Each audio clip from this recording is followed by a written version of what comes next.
Attach कर देते हैं। अच्छा चलें, आज हमने डिस्कस करना है जनरेटर्स को, और इसमें हमने दो जनरेटर्स डीसी और एसी दोनों को डिस्कस करना है। ठीक है जी, उसके कुछ एमसीक्यूज हम देख लेंगे, और एमसीक्यूज के साथ साथ एक और जो मेजर चीज़ है आईएम का हमने कंप्लीट करना है। और आईएम की बस थोड़ी सी चीज़ें, उसमें कुछ ज़्यादा चीज़ें नहीं हैं। अच्छा जी, पहले हम एसी को डीसी जनरेटर को कर लेते हैं यहाँ पे डिस्कस। ये मुझे बताते हैं अगर ये बुक आपको नज़र आ रही है तो यहाँ पे। नजर आ रही है शुभ भाई। चलें ठीक है। अच्छा, रिकॉर्डिंग आई थिंक अटैच होगी है। चलें जी। अच्छा, इसमें ना हमने मेन इंपॉर्टेंट चीज़ें करनी है। मेहरान, अगर मैं यहाँ पे कुछ स्किप कर दूँ जो आपको लगे कि वो इम्पोर्टेंट है, तो आप जो है ना वो अपनी इनपुट उसमें दे दीजिएगा। अच्छा, डीसी जनरेटर में जो ना सबसे पहली बात तो ये है कि हमारे पास सब मोटर्स और सब जनरेटर्स की तरह दो इसमें पार्ट होते हैं। ठीक है, जैसे एक स्टेटर और एक रोटर पार्ट होता है।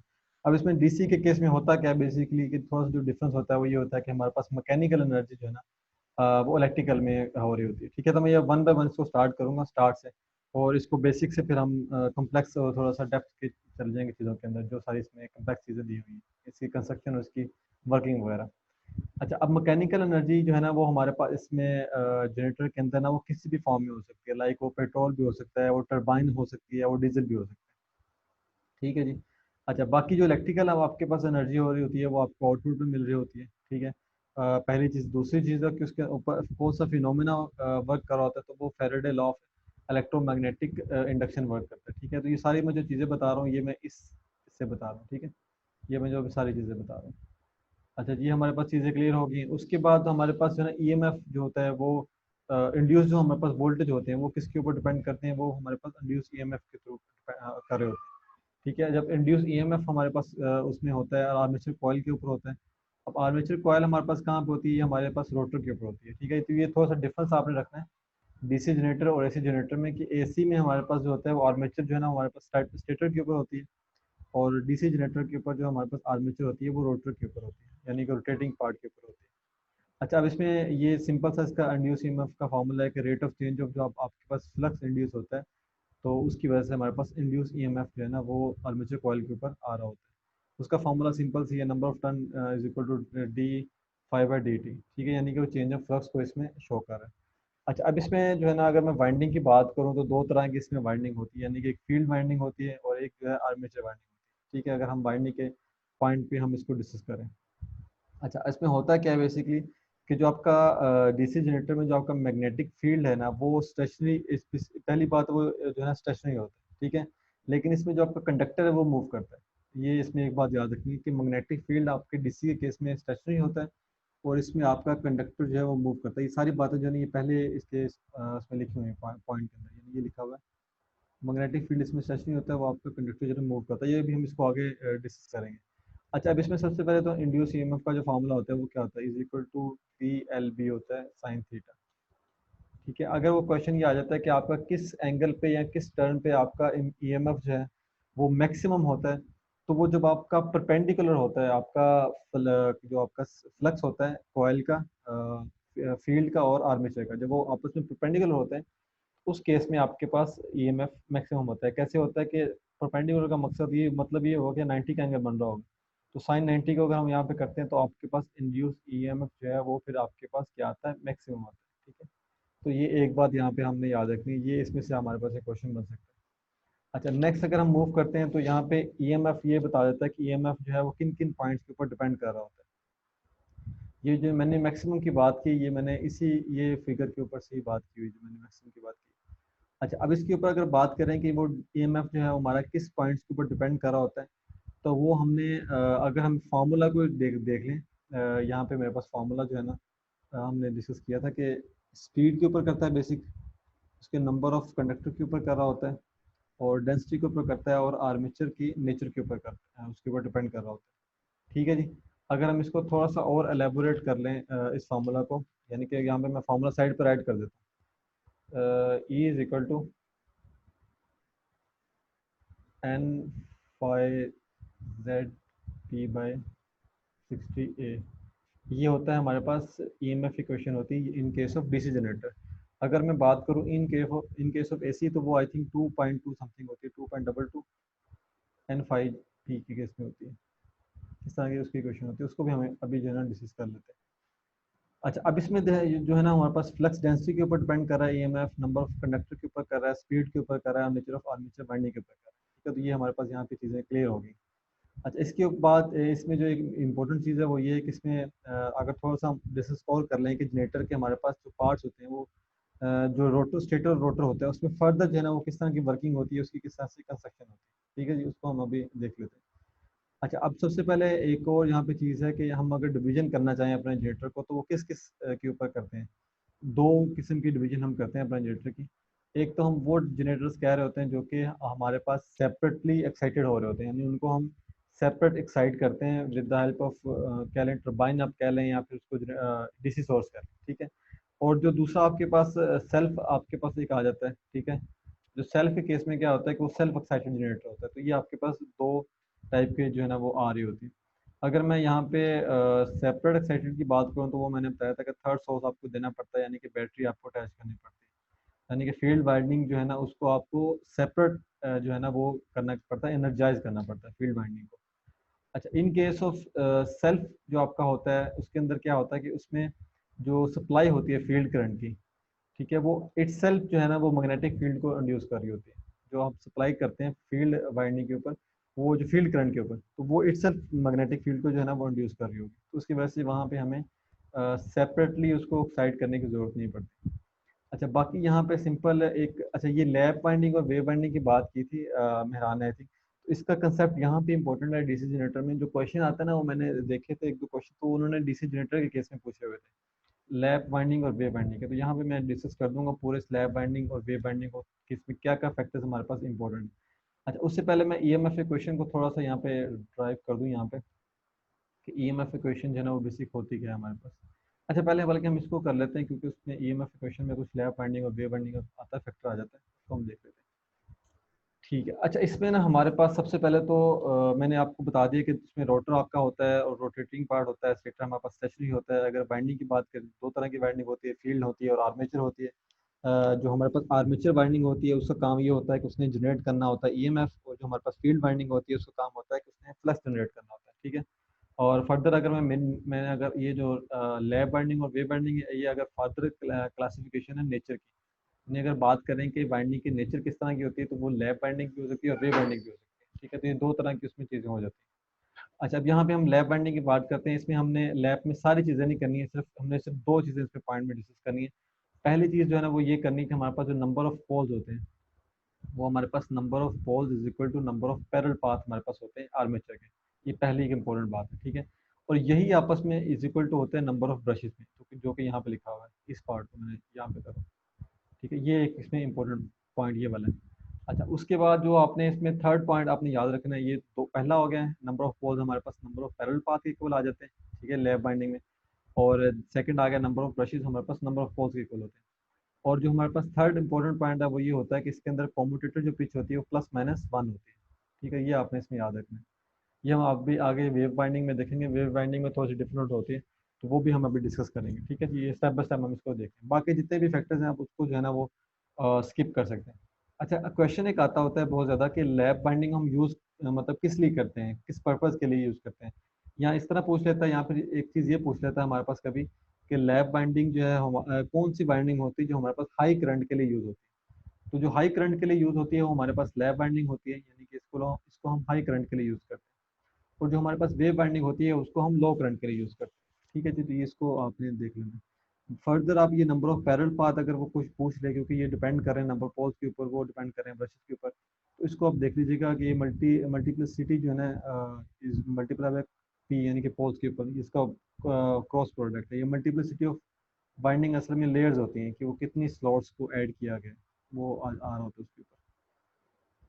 अच्छा जी, वेव बाइंडिंग की अगर बात करें तो वेव बाइंडिंग में सबसे पहली बात जो मैंने आपको बताई थी कि आपने इसमें याद रखना है कि ये हाई वोल्टेज के लिए हमारे पास यूज़ होती है। ठीक है, वेव बाइंडिंग ये क्वेश्चन तो आ जाता होता है कि पूछता है कि हाई किस टाइप के वोल्टेज के लिए हमारे पास जो है ना वेव बाइंडिंग यूज़ होती है, पहली बात। सेकंड बात जो है ना इसमें ये है कि हमारे पास जो नंबर ऑफ पोल्स होते हैं हमारे पास वो इसके इक्वल नहीं होते नंबर ऑफ पैरेलल पाथ के। ठीक है, वो फिक्स हमारे पास टू होते हैं, यानी मेरे पास नंबर ऑफ पोल्स यहाँ पे टू आ जाएंगे। क्यों टू आएंगे? क्योंकि इसमें नंबर ऑफ पैरेलल पाथ ही मेरे पास टू है। तो नंबर ऑफ पोल्स के टू होने का मतलब ये है कि मेरे पास ब्रशेज हैं वो भी टू होंगे। ठीक है, तो नंबर ऑफ ब्रशेस के इक्वल होने का मतलब एक और ये है कि मेरे पास जो कॉम्यूटेटर है, यानी कि करंट और पैरेलल पाथ है, वो मेरे पास आई ए डिवाइडेड बाई 2 आ जाएगा। करंट और पैरेलल पाथ का भी ये पूछ सकता है यहाँ पे, ये भी एक इंपॉर्टेंट टर्म है। अच्छा जी, बाकी इसमें जितने भी फैक्टर्स हैं वो आप उनको स्किप कर सकते हैं, वो इसमें बाकी इतने ज़्यादा इंपॉर्टेंट नहीं है आपके पास। ठीक है जी, ये इसमें वेव बाइंडिंग में आपके पास ये 2-3 चीज़ें हैं, इसको आपने देख लेना है। ठीक है जी, बाकी अगर हम टाइप्स की बात करें यहाँ पे, यहाँ मैंने आपको बताया था कि जनरेटर की जो टाइप्स होती हैं वो हम उसको दो तरह से क्लासीफाई करते हैं। एक सेल्फ के ऊपर करते हैं और एक सेपरेटली जनरेटर जो है ना सेपरेट उसको बेसिकली जो है ना वो कर रहा होता है, एनर्जाइज कर रहा होता है जनरेटर को, तो उसको हम सेपरेटली कहते हैं। ठीक है जी, ये फर्दर हम बाकी जितने भी हैं इसको हम देख लेते हैं कि शंट के केस में क्या होता है और पैरेलल के केस में क्या होता है, इसको हम वन बाय वन आगे डिस्कस करते हैं। अच्छा जी, उसके बाद हमने इसमें ईएमएफ क्वेश्चन मैंने आपको बता दी थी, ये बहुत इंपॉर्टेंट है ईएमएफ क्वेश्चन। ठीक है, इसमें से क्वेश्चन आ सकता है, इसमें कोई भी पूछ सकता है कि ईएमएफ क्वेश्चन में आपके पास उसने ए पूछ सकता है आर्मेचर का, कि आर्मेचर की वाइंडिंग का बता दे वो, और उसके बाद पी पूछ सकता है, एन पूछ सकता है, कोई भी पूछ सकता है। तो ये आपको फार्मूला पता होना चाहिए, is equal to 5 N C divided by 60 multiply by P by A. अच्छा, इसमें जो ए वाला फैक्टर है ना, ये मैं इसलिए मैं पीछे नहीं डिस्कस किया था क्योंकि इसके दो पॉइंट्स हैं यहाँ पे। दो पॉइंट्स किस तरह से, ये वाला, अगर तो वो क्वेश्चन में मेंशन कर देता है कि जो मेरे पास बाइंडिंग है वो लेप बाइंडिंग है, ठीक है, तो फिर आपने उसके नंबर ऑफ पोल्स के ऊपर डिपेंड कर रहा होना है कि उसके नंबर ऑफ पोल्स कितने होंगे। तो क्योंकि जितने भी आर्मेचर उसका होगा, नंबर ऑफ पैरेलल पाथ होंगे वो नंबर ऑफ पोल्स के इक्वल होंगे, तो जितने पोल्स होंगे फिर आप उसको उसके इक्वल रख देंगे। पहली बात ये होगी। दूसरी बात ये होता है कि वो आ जाती है कि अगर वो डिस्कस कर देता है क्वेश्चन के अंदर कि मेरे पास जो बाइंडिंग है वो वेव बाइंडिंग है, ठीक है, वो वेव बाइंडिंग आ गई। वेव बाइंडिंग के केस में क्या होगा, हमें पता है कि उसमें आपने श्योर शॉर्ट आपने टू ऐड कर देना है यहाँ पे, ठीक है, टू ऐड कर देंगे तो उसका मतलब होगा वेव बाइंडिंग। यानी वो अगर क्वेश्चन में वो एक ही वैल्यू दे ही ना और उसमें मेंशन कर दे कि ये मेरे पास इसकी टाइप की बाइंडिंग डीसी जनरेटर की वेव की टाइप है, तो उसमें फिर आप जो है ना इसमें टू पुट कर सकते हैं। अच्छा जी, ये चीज़ होगी इसके अंदर। और इसके बाद इसमें आई थिंक जी, अच्छा इसमें फर्दर हम लॉसेस पे आ जाते हैं। लॉसेस को हम डिस्कस कर लेते हैं। लॉसेस, अच्छा लॉसेस जो है ना इसमें, पहली बात तो इसमें दो तरह के लॉसेस होते हैं, हिस्टैरिसीस लॉसेस होता है और एडी करंट होता है, ठीक है। अच्छा, अब इसमें जो है ना दो बातें याद रखने वाली हैं। जो आपका मैग्नेटिक फील्ड है, इस केस में ये एमसीक्यूज भी काफ़ी ज़्यादा दिए हुए हैं इसके बुक के ना लास्ट चैप्टर में, वो है 1.6, एक बात होगी। और जो एडी करंट के अंदर लॉस आ रहा होता है वो आपके पास किस तरह से होता है, वो बी मैक्स का स्केयर की, वो स्केयर की फॉर्म में आ रहे होते हैं, यानी कि सारी टर्म्स स्केयर की फॉर्म में, उसमें फ्रीक्वेंसी और उसमें आप आपका थिकनेस, और जो आप लेमिनेशन आप ऐड करते हैं, यानी कि जो स्लॉट्स ऐड करते हैं ना उसकी भी थिकनेस होती है, जो लेमिनेशन की शीट्स होती हैं। बेसिकली इंडस्ट्री में करते हैं किस तरह से कि एक लेमिनेशन का ना वो रोल लेते हैं, उसको मशीन के अंदर से गुजारते हैं, वो कट हो जाती है एक साइज के ऊपर, ठीक है, उसकी थिकनेस एक अपनी होती है। तो उसको फर्दर एक रिबोर्ड तरह की मशीन होती है जो कि उसके अंदर स्लॉट्स बना रही होती है, जिसके अंदर से उन्होंने कंडक्टर को पास करवाना होता है। उसी तरह से फिर उसकी जो है इस तरह से लैमिनेशन करते हैं, और एक लैमिनेशन जो है ना वो कंडक्ट जो आपका जनरेटर होता है उसके अंदर बहुत मल्टीपल स्लॉट्स ऐड होते हैं, यानी वन बाय वन ऐड करते हैं उसके अंदर, बहुत ही कम जो है ना एयर गैप उसमें ऐड हो जाता है। तो इस तरह से जो है ना वो जनरेटर को कंस्ट्रक्ट करते हैं इंडस्ट्रियली। अच्छा जी, स्टोरेज लॉसेज और एडी करंट लॉसेज ये मैंने दोनों बता दी आपके ऊपर। इसमें इसमें वॉल्यूम, थिकनेस और लेमिनेशन ये आ जाता है। अच्छा, इसमें अगर हम फर्दर बात करें टाइप ऑफ लॉसेज की, तो ये हमारे पास कुछ कॉपर की कुछ लॉसेज हैं, इसको मैं वन बाय वन डिस्कस कर देता हूँ यहाँ पे।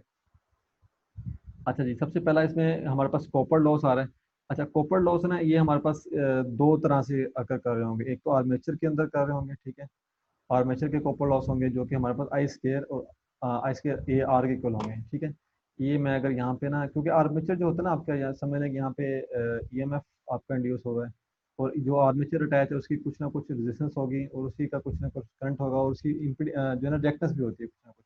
लेकिन हम इस रिएक्टेंस को हम इसको यहाँ पे डिस्कस नहीं करते, और लेट्स सपोज यहाँ पे वोल्टेज जो है ना आउटपुट पे वोल्टेज आ रहा है, ठीक है, तो यहाँ पे आई ए और आर ए, तो इसकी वजह से जो लॉस आ रहा होगा ना वो हमारे पास आर्मेचर के कॉपर लॉसेज होंगे।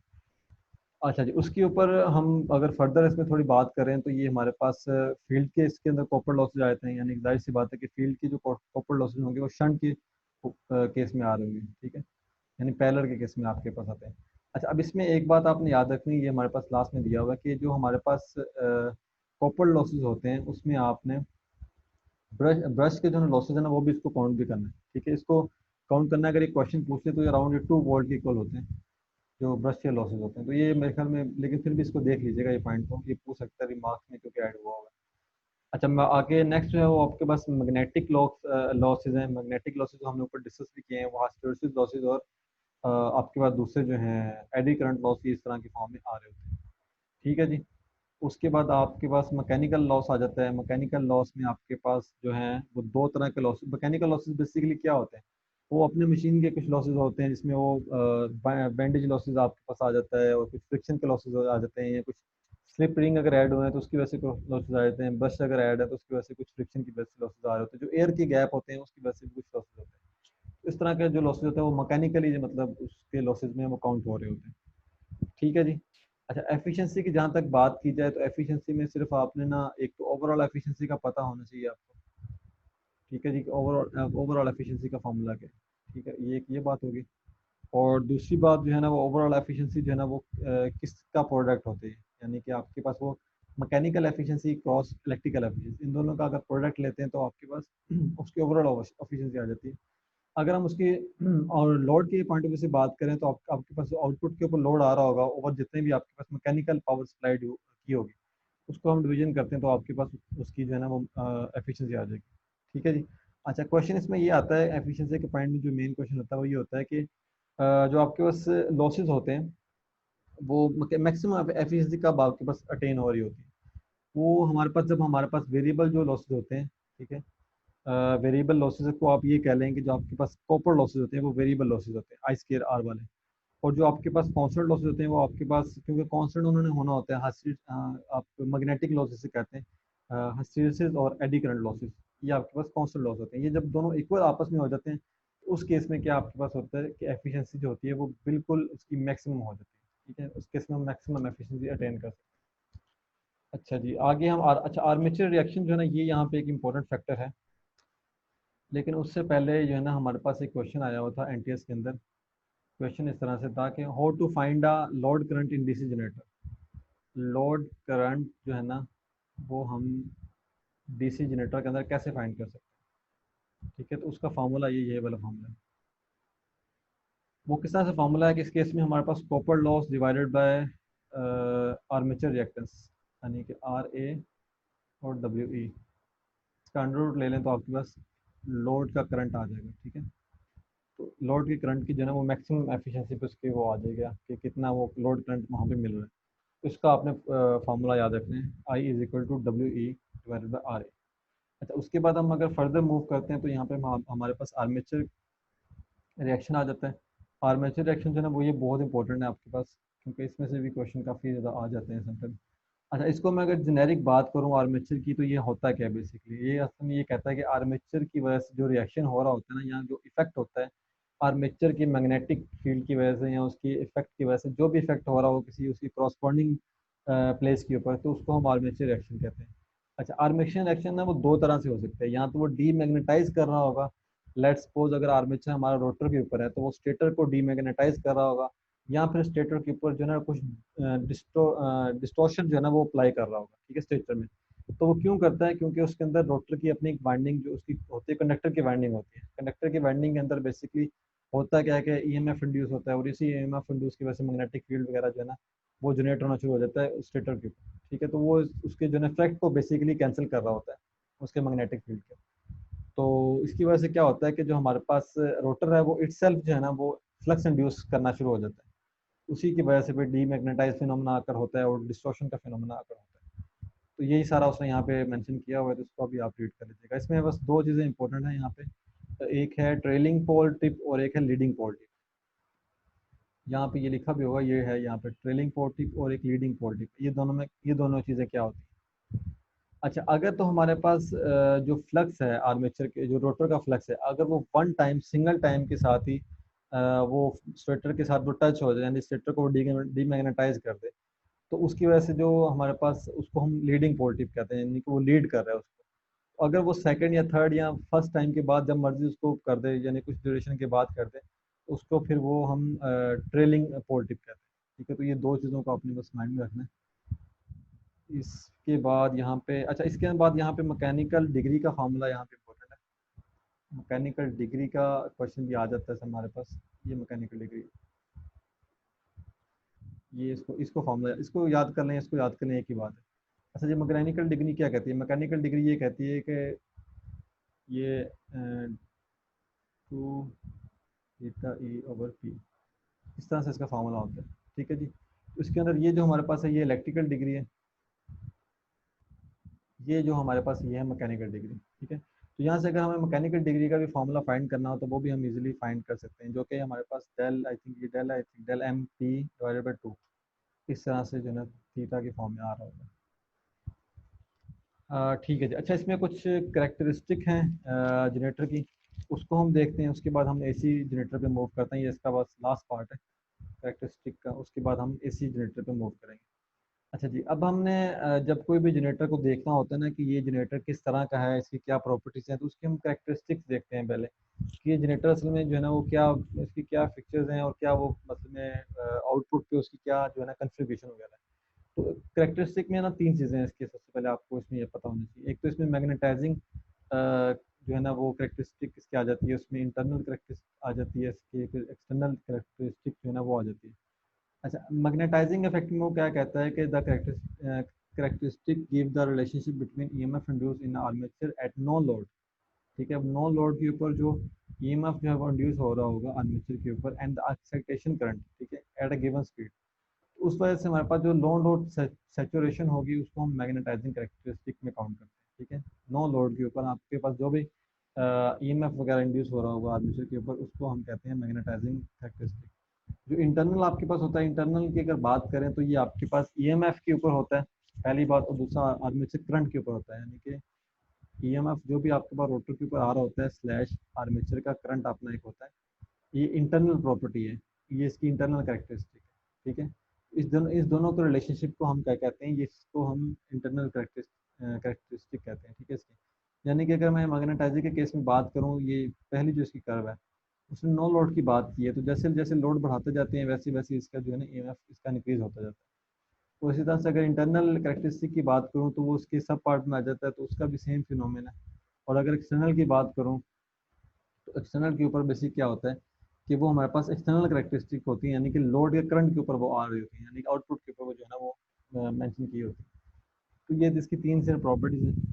और इसके बाद यहाँ पे हम जो यहाँ पे इंपॉर्टेंट एक क्वेश्चन आ जाता है वो आता है क्रिटिकल रेजिस्टेंस का। यहाँ पे इसने एक एमसीक्यू यहाँ पे मेंशन है, आई थिंक, अगर वो मुझे ये क्रिटिकल रेजिस्टेंस, अच्छा वो क्रिटिकल अच्छा क्रिटिकल रेजिस्टेंस में ना क्वेश्चन इस तरह से आता है कि कौन सी हाईएस्ट जो हमारे पास रेजिस्टेंस की वैल्यू होती है जिसके बाद हमारे पास जो है वोल्टेज बिल्डअप होना ही बंद हो जाते हैं। ठीक है, रेजिस्टेंस की कौन सी वैल्यू होती है जिसके बाद हमारे पास वोल्टेज बिल्डअप जो है ना वो स्टॉप हो जाता है।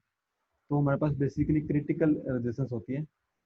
उसके अंदर क्या होता है, हाईएस्ट फील्ड रेजिस्टेंस होती है बेसिकली वो, जिस जनरेटर के अंदर beyond which the generator stop building up voltage. ठीक है, तो इसमें ये चीज़ ये आ गई है। सेकंड इसमें जो है ना वो हमारे पास जो सीरीज जनरेटर है इसके अंदर एक डाइवर्जेंट का कंसेप्ट है। डाइवर्टर, डाइवर्टर जो है ना वो हम यूज़ क्यों करते हैं और उसका बेसिकली होता क्या है। तो बेसिक यहाँ पे डाइवर्टर अगर मैं यहाँ पे आपको मेंशन कर दूँ, यहाँ पे मुझे अगर नज़र आ रहा हो कहीं पे डाइवर्टर हमारे पास, एक सेकंड में यहाँ पे देख लेते हैं कि ये यहाँ पे,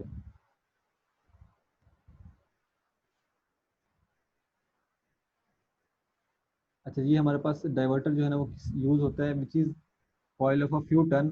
हमारे पास कॉपर की जो है ना फ्यू टन यानी कि होती तो उसकी टन बहुत कम है, लेकिन उसकी फ्यू टन जो है ना वो हैवी कॉपर के ऊपर बेस कर रही होती है। जो आपकी जो लोड है उसको, लोड करंट उसको कैरी करने के लिए वो हम उसको यूज़ करते हैं। और उसको हम यूज़ कैसे करते हैं ये भी आ जाता है कि पैरेलल में करते हैं सीरीज में करते हैं। तो इसको जो है वो हम सीरीज में कनेक्ट कर रहे होते हैं। ठीक है जी। अच्छा जी, अब इसके बाद सीरीज जनरेटर में एक और इम्पोर्टेंट आ जाता है क्वेश्चन कि यहाँ पे हमारे पास सीरीज जनरेटर जो होता है वो हम कांस्टेंट वोल्टेज के एप्लीकेशन के लिए हम यूज़ नहीं करते। तो अगर ये क्वेश्चन आता है कि हम इसको यूज़ कहाँ करते हैं, तो हम इसको यूज़ करते हैं बूस्ट करने के लिए, वोल्टेजेस को बूस्ट करने के लिए हम यूज़ करते हैं। तो ये ज़्यादातर जो है ना वो फीडर के एंड पॉइंट पे हम लगाते हैं ताकि हम उसको बूस्ट कर सकें अपने वोल्टेजेस को। बाकी हमारे पास नेक्स्ट कंपाउंड वाउंड मोटर है, जनरेटर है। और कंपाउंड वाउंड जनरेटर में आपने सिर्फ दो बातें इसमें याद रखनी है। एक तो इसमें हमारे पास ड्रॉपिंग कैरेक्टरिस्टिक जो है ना वो देख लेनी है कि इसमें शंट शंट के केस में क्या होता है। यहाँ पे अगर मेंशन किया हो तो ठीक है, सीरीज जनरेटर के अंदर हमारे पास राइजिंग कैरेक्टरिस्टिक होती हैं। ठीक है, और जो हमारे पास शंट आता है उसमें हमारे पास ड्रॉपिंग कैरेक्टरिस्टिक होती है। ये इसको नहीं करना आपने, इसको छोड़ दें। तो शंट के केस के अंदर हमारे पास जो है ना वो ड्रॉपिंग कैरेक्टरिस्टिक हमारे पास आ जाती है। ठीक है जी, तो यहाँ तक ये हमारे पास डीसी जनरेटर खत्म हो गया। अगर इसमें अगर किसी का क्वेश्चन है तो वो यहाँ पे मुझसे पूछ लें, ताकि उसके बाद हम नेक्स्ट मूव करें। मेहरान, अगर आपने कोई चीज़ ऐड करनी है तो उसमें फिर ऐड कर दें, अगर आपको इसमें कोई लगता है कि इसमें ऐड होने वाली चीज़ है तो। नहीं शोएब भाई, बस ये ठीक है। चलो हांडा से ये तकरीबन ठीक है सारे। ठीक है। इसका मैंने वैसे मैं वीके मेहता से भी किया था फॉलो, तो उसमें भी ज़्यादातर सारी यही चीज़ें दी गिवन थी यहाँ पे। अच्छा, इसके पहले 10 हम एमसीक्यूज देख लेते हैं। वो ये पहले में पूछ रहा है कि जो लेयर बाइंडिंग होती है और नंबर ऑफ ब्रशेस क्या होते हैं। अब लेयर बाइंडिंग हमें पता है कि नंबर ऑफ ब्रशेस हमारे पास नंबर ऑफ पोल्स इक्वल होते हैं। जैसे क्वेश्चन 2 to 4 छोड़ दें, इस तरह के जो क्वेश्चन वो नहीं आएंगे। क्वेश्चन नंबर 5 में वो ये पूछ रहा है कि the rotor of DC machine is usually supported in. अच्छा, अब रोटर की जो डीसी मशीन होती है वो किसके लिए सपोर्ट करती है, तो वो हमारे पास ये थोड़ा सा इसमें नहीं मेंशन है, लेकिन वो बैल बॉल एंड रोलर बेरिंग उसमें होती है। जो हमारे पास रोटर होता है, क्योंकि उसके अंदर इस तरह की शेप होती है और उसके जो एजेस होते हैं उसके ऊपर बेरिंग होते हैं यहाँ पे। अगर मैं इसको थोड़ा सा एलेबोरेट कर दूँ इस जगह पे, इसमें यहाँ पे बेरिंग ऐड हुए होते हैं। ठीक है जी, तो वो बेरिंग असल में हम रोटर के ऊपर ऐड करते हैं। एक बात ये यहाँ पे आ गई। उसके बाद हमारे पास 6 MCQ। अच्छा, 6 हमारे पास ना ये आया हुआ था उसके अंदर, 6 और 7 ये दोनों एनटीएस के अंदर आए हुए थे। 6 में ये था कि ईच कॉम्यूटेटर सेगमेंट। अच्छा, कॉम्यूटेटर सेगमेंट का ना पहले मैं आपको बता दूं, इसमें मैंने नहीं बताया था। कॉम्यूटेटर सेगमेंट जो है ना हम डीसी में लगाते हैं, किस लिए कि हमने बेसिकली वो रेक्टिफिकेशन का काम करता है। रेक्टिफिकेशन का मतलब ये है कि वो हमारे पास, क्योंकि एंड पे हमें एसी चाहिए होता है, लेट्स सपोज, तो वो फिर हमारी डीसी को जो है ना वो एसी को सॉरी डीसी में कर देता है। क्योंकि हमारे पास जो आर्मेचर की बाइंडिंग होती है उसके ऊपर हमारे पास एसी इंड्यूस हो रहे होते हैं ईएमएफ की वजह से, वोल्टेज यानी कि डायरेक्ट जो इस अल्टरनेट वोल्टेज आ रहे होते हैं। तो अल्टरनेट वोल्टेज को हमने डायरेक्ट वोल्टेज में कन्वर्ट करना हो तो हम कॉम्यूटेटर को ऐड करते हैं। अच्छा, इसमें ये कहता है कि each commutator segment is connected to the armature conductor by mean of copper lug. ये सिंपल सी बात है कि हमारे पास ये समझ लें कि ये आपके पास एक समझ लें कि आर्मेचर की फील्ड है, यहाँ पे एन पोल आ जाता है, यहाँ पे एस पोल है, और ये फर्दर जो है ना आगे जाके शाफ्ट के थ्रू कॉपर लैग के साथ ये ना यहाँ पे कॉम्यूटेटर के साथ अटैच होती है। यहाँ पे ब्रशेज होती हैं इसके, और ये ब्रशेज आगे फिर प्लस और ये माइनस, यहाँ से इसको बाहर हम आउटपुट पे दे रहे हो। इसमें कॉपर लैग इसका आंसर है।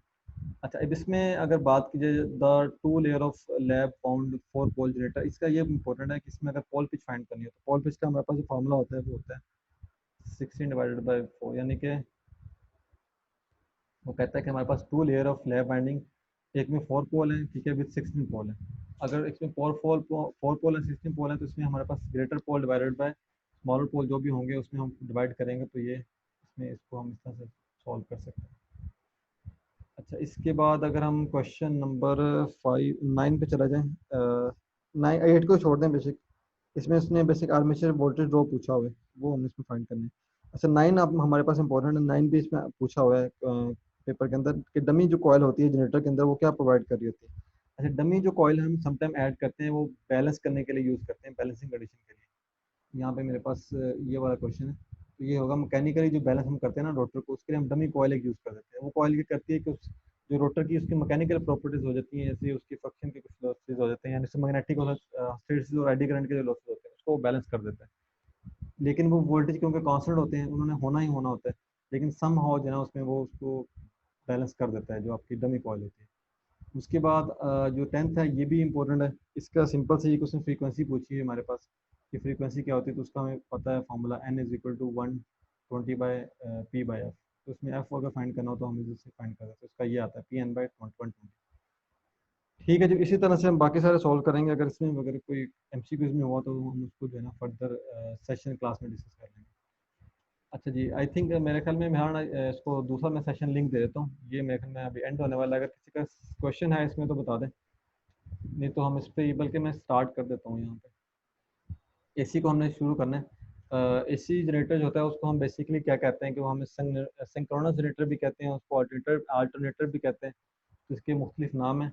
और हम बेसिकली अगर क्वेश्चन आ जाता है मेरे पास कि एसी और जेसी में डिफरेंस क्या होता है, एसी को कहाँ यूज़ करते हैं और डीसी को कहाँ यूज़ करते हैं, तो जो हमारे पास एसी होता है वो उसको हम यूज़ करते हैं हाई वोल्टेज या हाई रेटेड जो आपके पास एप्लीकेशंस होती हैं उसमें यूज़ करते हैं। जो हम जैसे हमारे पास टर्बाइंस आ जाती हैं, जैसे हमारे पास जो क्या कहते हैं डैम्स हमारे पास हैं।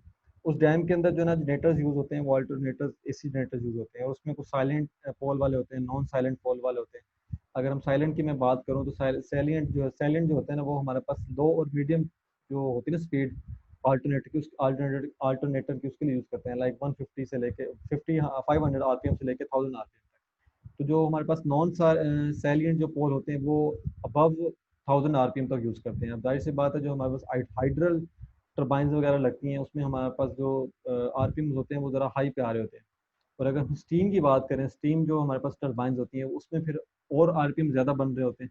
उसके अंदर फिर हम नॉन साइलेंट को ज़्यादा प्रेफर करते हैं। ठीक है, ये कुछ टाइप्स हैं। ये मैं आगे फर्दर जो है ना उसको वन बाय वन डिस्कस करूँगा। ये बेसिकली 5 मिनट में मैं यहाँ पे कर रहा हूँ कंप्लीट। अच्छा, इसके अंदर हाई वोल्टेज का मैंने बता दिया है, रेटेड एप्लीकेशन के लिए यूज़ करते हैं। अच्छा, अब ये किस प्रिंसिपल पे वर्क करता है? पहली बात तो ये कि जो हमारे पास एसी जनरेटर है ना, उसका प्रिंसिपल वही है जो जनरेटर का है। ठीक है, इसमें थोड़ा सा डिफरेंस है। यानी वो डिफरेंस अगर मैं यहाँ पे आपको बताऊँ ना कि डिफरेंस किस तरह से है। डिफरेंस इस तरह से है कि यहाँ पे जो डीसी जनरेटर में हमारे पास आर्मेचर की वाइंडिंग थी वो थी रोटर के ऊपर, ऐसी था ना। लेकिन इस केस में क्या होगा कि हमारे पास जो आर्मेचर की वाइंडिंग है वो स्टेटर के ऊपर होगी। ठीक है, स्टेटर पे होने का मकसद ये है कि हम रोटर को जो है ना वो सेल्फ जो है ना वो एनर्जाइज नहीं करेंगे, उसको हम सेपरेट एनर्जाइज करेंगे बाय मीन ऑफ बैटरी कहते हैं, या उसको हम डीसी सोर्स कहते हैं। ठीक है, तो डीसी सोर्स अप्लाई करने का मकसद फिर यही बनता है एसी में कि यहाँ पे हमारे पास कोई स्लिप रिंग नहीं होगा, कोई ब्रशेस नहीं होंगे, कोई इस तरह के जो है ना स्लिप रिंग और स्प्लिट रिंग ये इस तरह की चीज़ें हमारे पास नहीं आ रही होंगी। यहाँ हमारे पास इसमें कॉम्यूटेटर होगा। ठीक है, इसके अंदर अगर इसको मैं थोड़ा सा और एलेबोरेट कर दूं तो हमारे पास जो हम obtain करते हैं ना लोड, यानी कि हमारे पास एक जनरेटर है, उधर से हमें इलेक्ट्रिसिटी लेनी है। ठीक है, एसी जनरेटर है, तो वो हम स्टेटर से लेते हैं। स्टेटर की जो हमारे पास आउटपुट होती है उधर से हम लोड अगर डायरेक्ट लगा दें ना, बल्ब उसके ऊपर लगा दें, तो वो डायरेक्ट भी हमारे पास आउटपुट मिल जाती है। लेकिन हमारे पास ये डीसी जनरेटर वगैरह के केस में इस तरह से नहीं होता। एसी जनरेटर के केस में जो है ना हमारे पास ये होता है कि हम उसको डायरेक्ट भी हम आउटपुट को अटेन कर सकते हैं। ठीक है जी। अच्छा जी, बाकी मैंने इसको बता दिया कि डीसी सप्लाई हम रोटर पे देते हैं। ठीक है, और आर्मेचर जो होता है वो हमारा इसका स्टेटर के ऊपर होता है, जिसका क्या मतलब ये बनता है कि आर्मेचर हमारा फिर स्टेशनरी होगा। ठीक है, लेकिन रोटर के केस में, डीसी जनरेटर के केस में जो आर्मेचर हमारा था वो रोटेटिंग था, क्योंकि वो हमारे पास रोटर के ऊपर था। अच्छा जी, इसके ऊपर बाकी थ्री फेज सप्लाई जो है ना वो हमारे पास स्टेटर पे आ रही होती है। आर्मेचर बाइंडिंग जो है ना हमने इसके ऊपर करनी होती है। ये जो हमारे पास रोटर है, यहाँ पे अगर ये हमारे पास रोटर है, ये वाला पार्ट, ठीक है, सॉरी स्टेटर है, तो स्टेटर के ऊपर हम आर्मेचर बाइंडिंग करते हैं। ये हमारे पास रोटर है। और ये जो टाइप है ना, ये हमारे पास सैलिएंट टाइप है। साइलेंट टाइप के जो है ना ये जनरेटर शो कर रहा है। जो हमारे पास होता है ना नॉन साइलेंट होता है, वो बिल्कुल सिलेंड्रिकल टाइप टाइप का। जो सैलिएंट होता है वो इस तरह का होता है, यानी कि इस तरह का वो बना होता है। इस तरह का होता है, थोड़ी सी हो गई गलत, लेकिन इस तरह का होता है। उसका डायमीटर भी ज़्यादा होता है, तो उसका भी देख लेते हैं कि हम सैलिएंट को क्यों नहीं यूज़ करते, क्योंकि उसका डायमीटर बहुत ज़्यादा होता है नॉन साइलेंट से। अच्छा जी, अब यहाँ पे अगर प्रिंसिपल की बात करूँ तो ये किस प्रिंसिपल पे वर्क करता है? ये इलेक्ट्रोमैग्नेटिक इंडक्शन पे वर्क करता है। ये सारी चीज़ें मैं यहाँ से पिक की हुई, यहाँ से मैं बता रहा हूँ इसके अंदर से। तो ये इसको अगर रीड करेंगे तो ये सारी वही चीज़ें जो मैंने आपको यहाँ पे बता दी। अच्छा जी, इसके बाद अगर मैं अच्छा एडवांटेजेस की बात करूँ, एडवांटेजेस से पहले मैं यहाँ पे से एक इम्पोर्टेंट बात है, इम्पोर्टेंट पॉइंट ये आ जाता है कि हम डिफरेंस डिफरेंस बताएं। आपने ये बता दिया कि ठीक उसमें स्टेटर में जो है ना वो आर्मेचर बाइंडिंग होती है, लेकिन इसके अलावा अगर वो कोई क्वेश्चन पूछते हैं कि इसके अलावा डिफरेंस बता दें, तो इसमें डिफरेंस ये होता है कि जो हमारे पास डीसी जनरेटर जनरेटर होता है उसमें जो आर्मेचर बाइंडिंग होती है, एक तो उसमें रोटर में होती है। ठीक है, कि उसके ऊपर हम जो है ना वो एसी वोल्टेज आ रहे होते हैं। ठीक है, जो हम कन्वर्ट करते हैं डीसी वोल्टेज में, जो हम कॉमोडेटर के ऊपर करते हैं, ये हमने डिस्कस भी किया था। अच्छा, अब एसी जो जनरेटर होता है इसमें पहली बात कि हमारे पास कॉमोडेटर नहीं होता, ये पहला हमारे पास डिफरेंस है इसके अंदर। जो सेकंड डिफरेंस है वो ये होता है कि जो फील्ड वाइंडिंग होती है वो हमारे पास रोटर के ऊपर होती है एसी जनरेटर के केस में। यानी जो फील्ड वाइंडिंग जो होती है उसको हम एनर्जाइज करते हैं डीसी सोर्स के थ्रू। वो एनर्जाइज होती है, वो फिर हमारे पास आर्मेचर के वाइंडिंग को एनर्जाइज करती है, जिसके ऊपर इंड्यूस ईएमएफ होता है, और इंड्यूस ईएमएफ फिर हमारे पास कॉज कर रहा होता है वोल्टेज को, और फिर वोल्टेज की कॉज की वजह से हमारे पास आउटपुट पे रिजल्ट मिल रहा होता है। तो ये उसमें कुछ चीज़ें बस। अच्छा, बाकी बस अब टाइम खत्म हो गया। अगर इसमें से कोई क्वेश्चन है तो बताएं, ताकि मैं इसको नेक्स्ट जो है ना सेकंड लिंक जो है ना आपको शेयर कर देता हूँ। फिर हम उसमें एसी जनरेटर को डिस्कस करके, और बाकी जो आईएम वाला बुक है, आईएम को भी हम आज इंशाल्लाह फिनिश कर देंगे।